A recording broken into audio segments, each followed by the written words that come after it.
G'day and welcome to the very first episode of Perth Property Insider. I'm your host, Jared Mann, and on a weekly basis, I'm going to be bringing you my insights into the Perth property market, as well as the mindset and strategies to succeed at growing your wealth and improving your life. And I'm not just going to be doing it alone. I'm going to be bringing along a lot of the experts that I know, and we're all looking forward to sharing our experiences with you. So, what better place to start than with a Perth property market update? And today I'm going to go deep into the sale market, the rental market, and I'm bringing you the predictions from both ANZ and RBA on what you can expect for the year ahead. It's all very exciting. So let's go inside. Welcome to Perth Property Insider, where you will learn how to grow your wealth and improve your life using Perth property. Our show is brought to you by Investors Edge Real Estate, the highly rated and award-winning property management specialist servicing the whole of Perth. Now here is your host, Jared Mann. G'day, Jared Mann here, and I'm really excited today to be bringing you my latest Perth property market update, where I'll be going deep into the sale market, into the rental market, the different factors at play on the ground that we're seeing happening in our portfolio of over 700 properties around Perth. And I'm also going to be covering off ANZ's predictions as well as the RBA's predictions. And then I'm going to wrap it all together in a crystal ball for you as to what's going to happen over the next year. So we've got a lot to be excited about. Compared to the last 3 or 4 years, Perth market has definitely turned around into recovery. And I've titled today's market update, Don't Stop Me Now, cue the Queen song. So that's very much how the sentiment is. Things are really underway. The momentum is gathering and we're all thinking that it's almost too good to be true. So let me take you firstly into the sale market numbers. We've seen a continual decline in the number of properties for sale. We hit our peak in June last year, 2019, at 16,600 odd properties for sale. And we're now down to just 10,000 properties for sale, and that has continued in a very sharp trend downwards. So we're 28% down on last year at the same time. And that limited stock in the market is really not giving many buyers much choice. And when a quality property does come on the market, we're finding that especially in the family-friendly areas and those that are good locations with good schools and amenities, where you don't have lots of land coming on to disrupt things, as we've seen with the building grants. But in those quality areas, properties are very readily selling at first home open at the moment, and they're selling well and above asking price. I myself have been looking intensely for the last 2 to 3 months for a family home to buy. We've missed out a couple of times, and boy, I wish I could go back and buy the one I saw on my first week looking, but things are really heating up out there. So when we look at the number of properties that are getting sold each week, we've seen a steady increase over the last, 18 months now of trending upwards. We had a massive spike in July at 1,300 odd sales a week, and they were predominantly all the land that was getting sold and first home buyers predominantly taking up the building grants, and those building grant sales, those land sales, all came in the space of 4 to 6 weeks, and they've dropped off rapidly now. So I sold 12 odd lots in a month, and I've now, any lots that are left, we're now struggling to get inquiry on, and it really seems that the majority of buyers that were going to take that building grant up have done. And builders are also now struggling to issue a building contract before the end of the year. So we've really done the dash on that, and weekly sales have been strong throughout spring and have continued to trend up, and we're now sitting at approximately 900 sales a week, and that's continuing to drive the supply of properties down. And to give you an idea, that's over 38% higher in the number of sales per week than we were experiencing last year at the same time. So really looking strong both on the limiting supply and increasing demand. Now, when we check in on the median house price, this is always the factor that take the longest to show up the changes. So I consider the supply and the demand as leading indicators, as well as the average selling time as a leading indicator. And then we look to price to see when that shows up. And keep in mind that even when a property is sold, it takes 6 to 8 weeks to settle, and that data is always trailing the market too. When we look at the median, it's a midpoint where half the homes are selling higher and half the homes are selling lower. And what we're seeing in Perth is that the top end of properties in the western suburbs, the coastal, the family-friendly quality properties, they're the ones where the majority of the heat and the action is. We're still seeing good activity in the middle to outer areas, but they're certainly not as hot yet. And then in the far out areas, some of those suburbs arguably would still be decreasing in price. And as they're starting to find buyers coming back to them, they're having to still sell below what agents are thinking in order to sell and meet the market. So we've leveled out our price at approximately 475,000 as our median house price. Dare say it, that'll be our bottom, because everything I'm seeing is suggesting that, you know, we're going to be coming up in the median in the coming months ahead. Certainly already seeing 5 to 10% increases in prices in these western suburbs and quality inner areas. And we'd be seeing, 3 to 5% in some of the middle rung areas where a property is in demand. So keep an eye on that median price. And when we look at the units, that's had a steeper fall in Perth, and it's now at approximately 370. And that may have a little bit more to gradually fall, because the unit market seems to have been affected most by not having tourism, by not having the immigrants. They usually, gravitate towards the units initially. And many of the Airbnb properties on the rental side have been converted over to traditional rent. And so that market's a lot softer. And the unit market in Perth traditionally trails 12 to 18 months behind the sale market. So, that's going to take a bit more time to turn around. When we look at the land's median house price, that has had a solid jump from 235 over the last 12 to 14 months. And that's just an indication that land certainly did have its run with the building grants. But you can see that when we put the typical house price on of 250,000, we're ending up very close to the median price for houses. And I expect that the land is going to taper off at least for the next 6 to 12 months in its median, because it couldn't continue at the rate that it was, that's for sure. And then when we look at average selling time on market, this really gives me a good leading indicator guide as to what's happening on the ground. And you can see that for the Perth average selling time or median selling time, we're at 30 days now.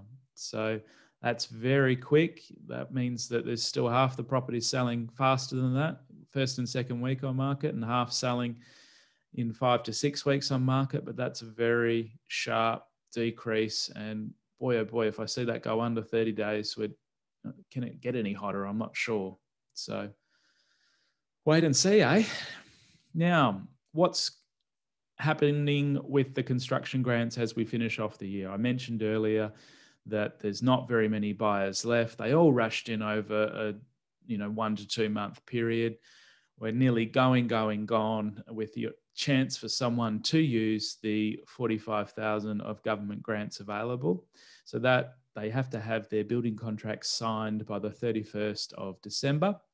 And then there was an extension to the conditions around the grants. The builder just has to commence on site at some point next year. Now, heaven forbid if your builder can't get out to site within a year, you really need to be, if you are signing up this late in the game, you really need to be going deeper with your builder and getting some reassurances on the timeframes, and really checking if they've got the capacity to deliver and when. So make sure you look into that if you are engaging a builder now. Buyers have definitely dried up, and we're already seeing significant delays from builders and all the trades and services that they use in order to deliver. So This is immediately overnight seen bricklayers, all kinds of trades become very hard to get. And I'm just very thankful that with our rent roll, we've got stable trades that are very loyal to us, and we're still able to readily get work done at the same pace. But any mum and dad that wants to get some work done on their house, going to be very difficult to get a trade to do anything, let alone quote for you at the moment. So now on the rental market, boy, oh boy, it's hot out there. We have seen a 47% decrease in the number of properties for rent over the last 6 months. Massive, massive decrease. We hit our peak at 11,500 odd thousand in June 16 on the market. More recently, we've started trending downwards since December 2017 in our supply. And we're now at just 2,864 properties for rent. That's pretty frightening when we were previously at nearly 11,000. So very, very tight market out there.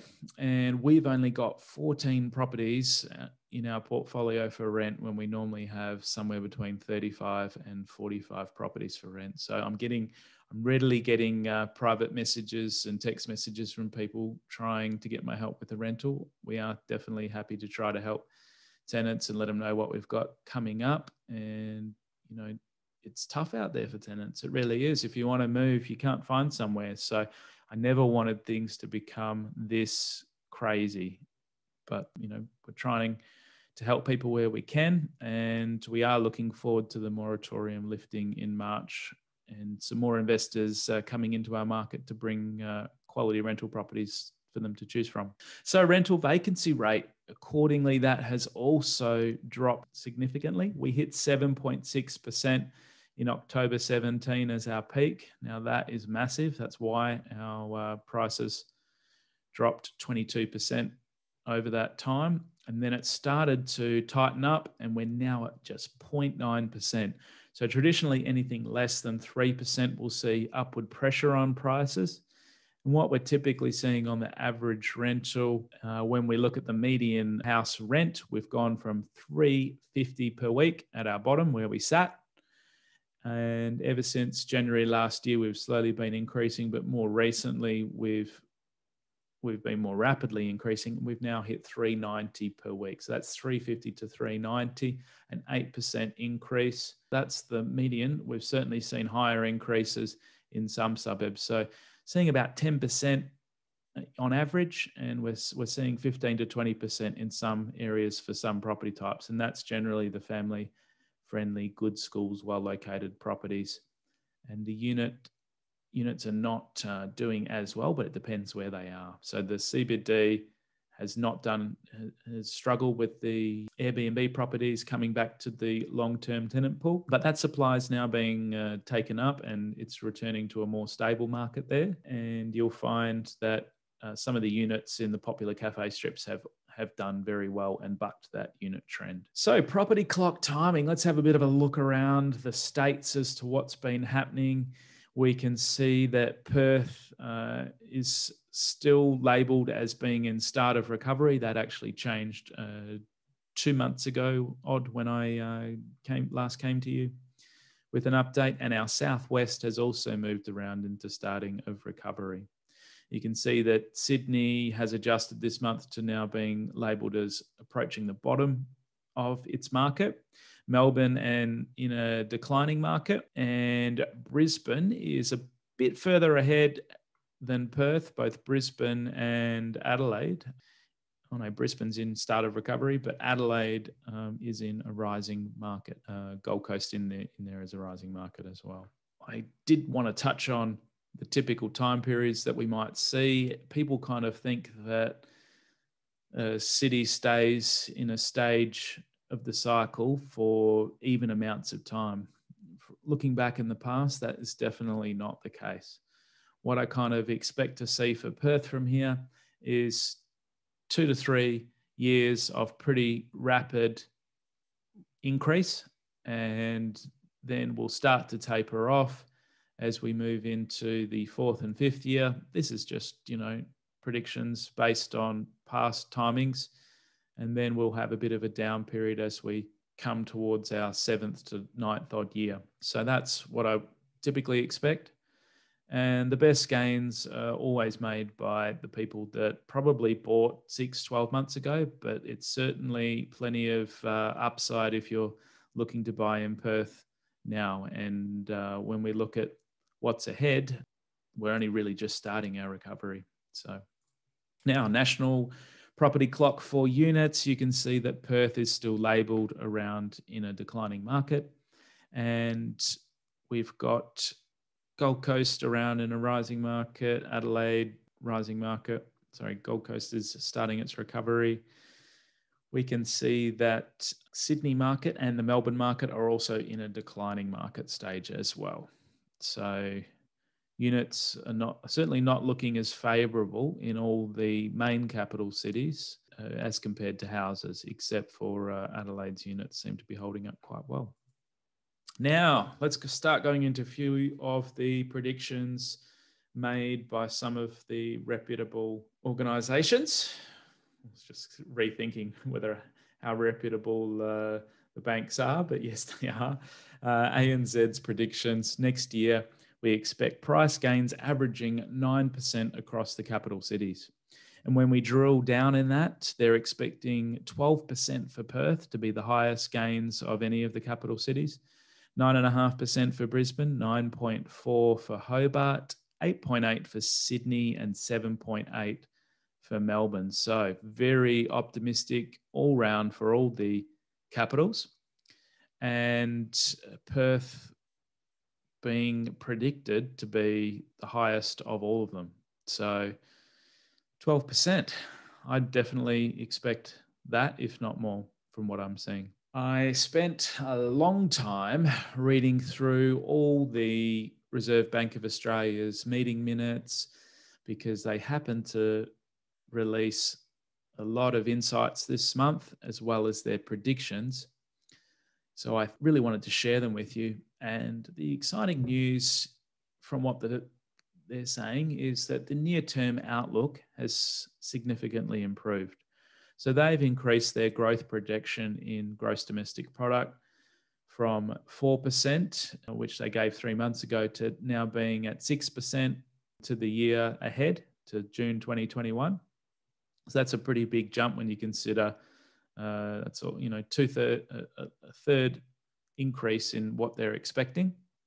And they're also predicting it'll take until the end of 2021 for us to reach the level of output that we had when we were going into this pandemic. So still a bit of recovery ahead, or expecting that we need to, all of next year to get back to those levels. Now, some of the more sobering news was that on the unemployment side, they're a bit worried in the medium term. So we face the prospect of a long period of higher unemployment, and the unemployment rate is predicted to still be around 6% by the end of 2022. So when we went into this, we had low 5% for unemployment, and we're still not going to be back to that according to the predictions. So that's why they're moving, as well as the government, to start making, even greater stimulus, even greater support for jobs and the economy, to see that we can better these figures. And this was just their base case that gives them an idea for where we're headed. So this would see wages growth slow to 2% and inflation to 1%, they mentioned. So for those of you that are subscribing to my Property Investor Updates, you can see all of the graphs that we've mentioned, and you can also subscribe at investorsedge.com.au/join. So check that out, and you can receive insights straight to your inbox, where you'll also get the graphs and other things that I'm referring to. So continuing on with their insights, population growth over the last 2 decades, we've been at an annual rate of 1.5% on average. And to give you an idea what closing of these borders is doing to us, they're expecting to have just 0.2% compared to the normal 1.5% over the next year. So that's obviously going to have some implications. And that's going to be the lowest predicted rate of growth since 1916, when we had when all the Australians left for the First World War. So pretty significant event. And, to close the borders, it does have wider arching ramifications. But it does remain really hard to predict when the borders are going to open again, and when they do, what sort of rate of arrivals there'll be. And predominantly, Sydney and Melbourne are going to be most affected by this closing of the borders. Perth hasn't been as reliant on overseas migration. Typically, people would go into Sydney and Melbourne and then migrate from those capitals across to other places like Brisbane and Perth. And so what we're already starting to see is anecdotally much higher rates of migration coming across to our lovely state. And because we're seen as a relative safe haven, we've got great affordability and, great prospects for jobs. So we're seeing a lot of even Melbourne and Sydney people making that move across now. And I've heard from a number of agents that properties have been selling sight unseen, 50 to 70,000 above asking price to interstate people that have viewed them. When I say sight unseen, they've done a virtual tour over FaceTime and checked them out that way, and not wanted to miss out, wanting to make the move over, and have been offering over and above many of the locals. So watch out, local home buyers. We've got the East Coasters to contend with. What were the RBA's insights into the residential property market? So they're seeing our biggest cities have been more affected by the slowdown in population growth, which I just mentioned. And they're expecting their predictions for prices, funnily enough, for Sydney was to be 5% down over the next year, and Melbourne down by approximately 10%. So a bit of a contrast to ANZ there. And within the capital cities, the markets are performing very differently for houses compared to apartments. A lot of people are making the switch and move in preferably into houses. I guess with a lot of the remote working being more accepted, there isn't that need to be in the CBD as much, and people are wanting their space and not wanting to all be living on top of each other. So rents for houses have been generally rising in Sydney and Melbourne as well. And the apartment market has been a lot more affected by the lower population. And I mentioned earlier that where people often come when they're foreign students and young adults staying at home. Young adults starting out are probably choosing to stay at home with their parents. So to date, they have also noted that the demand from investors in the residential property market has been subdued, and it's possible that with low interest rates and the more optimistic outlook that this is going to change. So the real change that could come for Perth is things have been predominantly driven by home buyers upgrading at the moment. But if the investors join the mix, and they already are, we're going to see a whole new segment of demand that's going to start pushing the middle rung and the lower end areas up in price as well. Availability of finance. Now, it's always important to understand what's happening in the finance space, because this liquidity of money enables more people to either buy properties or less people to buy properties.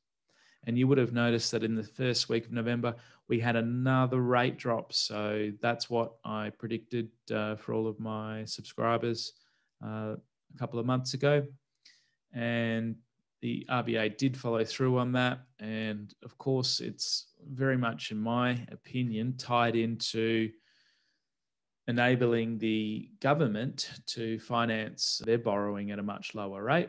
And they've just issued a government bond purchase program of over $100 billion over the next 6 months. So they're effectively financing the government, and they've made it cheaper for the government to borrow those funds, as well as cheaper for every other borrower in Australia to borrow funds. So definitely plenty of money sloshing around the Australian economy as a result of these things. And banks are fighting hard to still keep their customers. You should ideally be paying under 3% in your loan interest. So check up on that, and you can fix now for 2% or lower.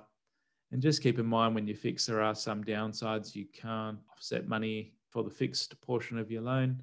Make sure you chat with a finance broker and get advice to your situation before doing anything. Now, Macquarie is forecasting 5 years of low interest rates.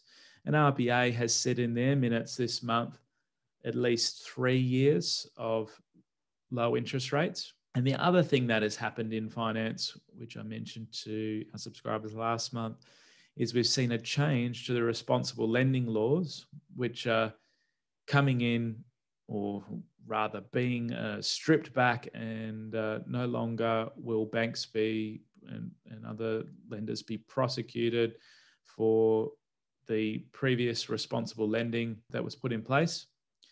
So they may grant loans without being required to closely assess and completely understand a consumer's circumstances. So what that really means is that they're opening up the tap on money again, and they're going to, be taking away their microscopes and not analysing things as deeply as they have been. Thank God, because one might argue that they've gone over the top with how detailed they're looking into things. Now, what have we seen as far as policy changes and the impacts from these? So you'd have to be hiding or living under a rock to not know what has been going on with the US election. Biden has been called to have won the election, and he's already bringing a greater sense of calm and stability to the rest of the world. So I think everyone was just, whether you like Trump or don't, I think we were all just ready for it to be over, it to be done, and hopefully he doesn't cause too much legal issue trying to appeal the election, and we can just get back on with business as usual. So I've looked into Biden's 100-day plan and many of the policies to see what he stands for. And he seems a lot more focused on stopping the spread of COVID-19 and bringing about a vaccine. So I think that's a good and welcome change for the US. And he's going to reverse many of Trump's corporate tax cuts. Who knows the implications of that? And he's got a lot of comprehensive immigration changes, and he's basically going to allow a path to citizenship for over 11 million residents. So that sounds, very optimistic and like interesting reforms to actually enable people to become citizens. And he's going to make the US an international leader on climate change. So that's a very different story that we'll start seeing coming out of there with policy, and might actually help Australia get its act together on that front. It's going to end Trump's executive order banning travellers from some Muslim majority countries. So that's probably the right move too. So overall, we're seeing a lot more sense of stability come out of that, and it's really going to help the rest of the world get back up to speed on the other side of COVID. Now, finally, what's going on in WA? Our border is back open to the other states. Just when we thought it was going to be to all states. South Australia is now not permitted again. They've had their minor outbreak, of course. And New South Wales and Victoria are still in the low risk category, requiring a 14-day quarantine. So people from the other states, ACT, Northern Territory, Queensland and Tasmania, can freely come in and out of the state without quarantining. So that's really great. And hopefully we can keep things under control in the other states and just enable people to migrate, enable people to have interstate holidays, really looking forward to that when we can do it a lot more freely. So now, I've touched on in previous updates the impact of the Residential Tenancies Act changes and them being extended to the 28th of March. So all the chatter and what I'm seeing is that they're not likely to be extended. I really appreciate many of our clients getting in touch with their local ministers for Parliament and getting on board the lobbying of trying to see that this is changed or not extended. So I think that's going to help the government see that it is only really a small minority of tenants, 1% odd, that are affected by COVID still. We definitely need to give support and help to them. but I think it's well overdue that we should be passing on rent increases. And we're very much looking forward to issuing those in the lead up to the 28th of March. So 2 months out, we'll be issuing those to tenants. Now, the rent relief grant is still available for those tenants that are affected. So keep that in mind. You can get up to $2,000 if you've lost your job and meet a number of other criteria. So if you're one of our tenants, we'll certainly let you know about that. Now, tips to survive and thrive to finish off the year and the year ahead. I'd definitely consider upgrading your home or buying an investment property in well-located areas. So well-located areas are likely to be unaffected. There's too much momentum in those areas that, it's going to continue to increase in price, regardless of anything that happens.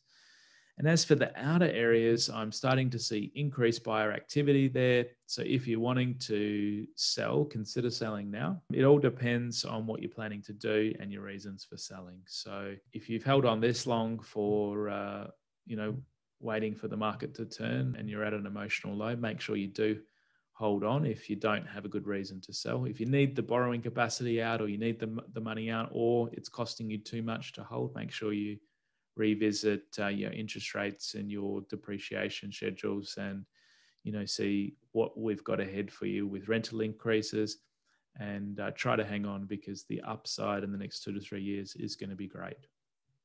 And if you want to bargain in these outer areas, still possible. It's still a weaker market, but that window is closing. So now's the time to get into some of the outer areas if you're in that bargain buying space. Now, my crystal ball for the next 6 to 12 months. Rents are likely to increase 20 to 30% over the next 12 months before some easing in pressure when tenants move out into their newly built homes. And with these increasing rental prices, many more of them are going to want to get out of renting. So that's going to fuel the second wave towards these established homes in the middle and outer areas. So that's what's going to drive our property market over the next year as well. There's going to be a real lull in land and new home sales from now on. And investors have definitely started to come back to the market, and we're mainly seeing East Coast investors, not locals yet.